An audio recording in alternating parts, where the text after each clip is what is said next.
Lord be with you, and a warm welcome to you from all of us here at Powerscourt with Kilbride. The tree above me is completely leafless now, would you believe, as the autumn sets in. In our churches today, the 14th of November, we celebrate Remembrance Sunday. But here in this little square, I have a very simple story to share with you that I shared with the children from the National School just this morning, Friday, for their school assembly. It's called The Farmer's Key, and I look forward to sharing that with you a little later on in our service. But first, as the wind rises around me here in the rectory garden, we pause for a moment, wherever we may be, to sense God's presence with us now.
We bring to God now, in the silence of our own hearts, anything that lies heavy on our mind, the regrets we might have from our past or our most recent days. We ask for God's forgiveness, for His restoration, and for His accompaniment and guidance as we move from this moment into the rest of our lives.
O Lord, you have searched me out and known me.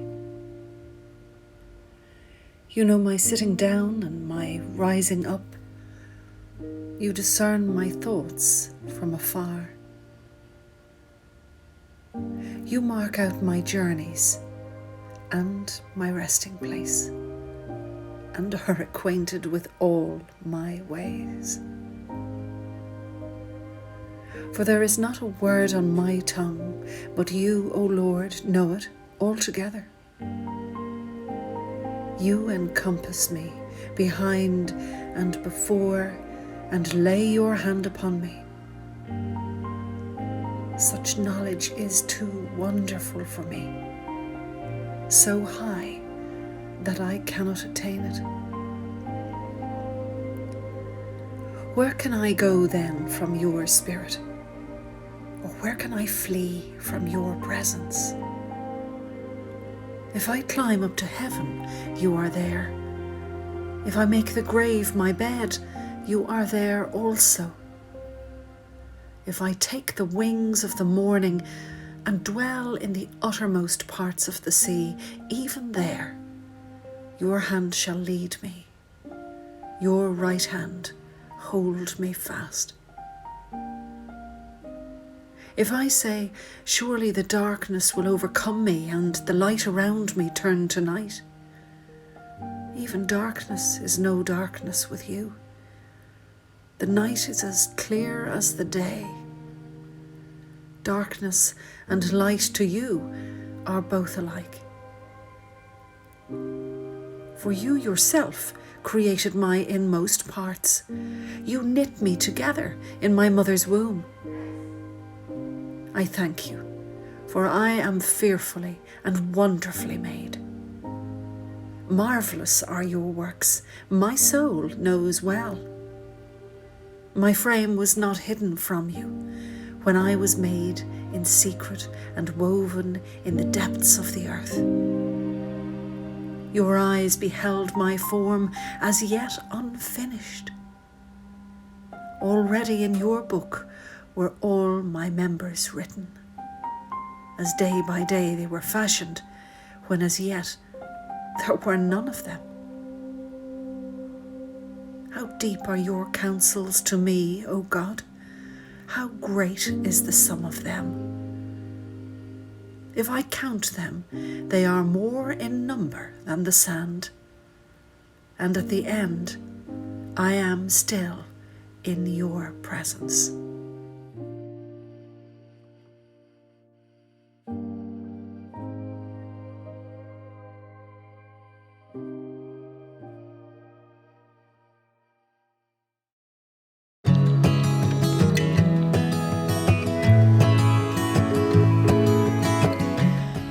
Once, the story goes, there was a farmer, a widower, who lived on his own. He wasn't a particularly wealthy man, but what he had was sufficient for his needs. He had a small farm with a small acreage and a fine farmhouse to himself. One day, when he was digging his fields, something caught his eye. He reached down and pulled out of the loose clay a giant key, a big metal key. It was elaborate in its design, and he held it for a while in his hands, feeling the weight of it. With a smile to himself, he slipped the key into his overcoat pocket and brought it home. He hung the key on a nail over the fireplace. And on the days when it was far too wet for him to do any farming, he would sit by the fire and he would look at the key and he would think to himself, I wonder what it opens.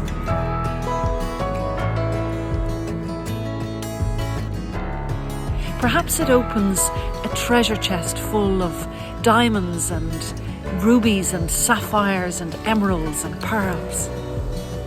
On other days he would imagine that the key opened a beautiful castle that was full of all the riches he would ever need. And so it continued for years upon years until, finally, the farmer died. When the people came to clear out his house, nobody could find a door that the key would fit or anything else that the key would fit. And so they flung it into the skip. The key was taken from there on its journey with all the other rubbish to the recycling plant. And it was bashed and thrashed around in the process. One of the young lads that operated the forklifts in the recycling plant one morning noticed something glinting at him in the sun. He reached down and, pretty much like the farmer, pulled out the old key from amidst all the other metals. But what he held in his hand was distinctly different than what the farmer had held. This was a key that was made of pure gold. This was a key that had been jostled around so much in its journey that all the outer layers of muck and dirt, of possibly centuries of rust, were removed. And there lay beneath all of those layers pure gold. You see, from the onset, the farmer had held the treasure that he dreamed of in his hand, except he never knew it was there because he never took the time to dig under the layers. This morning we think of ourselves as treasures, priceless treasures, in the eyes of our Heavenly Father. We think of the layers that we can put on ourselves, the personas we can adopt, or the hurts that we have endured. We think of the layers of how the world might have hustled and bustled us around and bumped against us from time to time. And yet beneath all this, and particularly maybe because of this, God can see revealed the pure treasure, the pure gold that we are and that resides within every soul. Whatever your life is giving you at the moment, be it good, bad or indifferent, please today remember two things. One, remember who you are. You are a child of God. You are a soul that knows its destiny in eternal life. And you are entirely accepted by the one who made you, by the one who has known you even before you were born.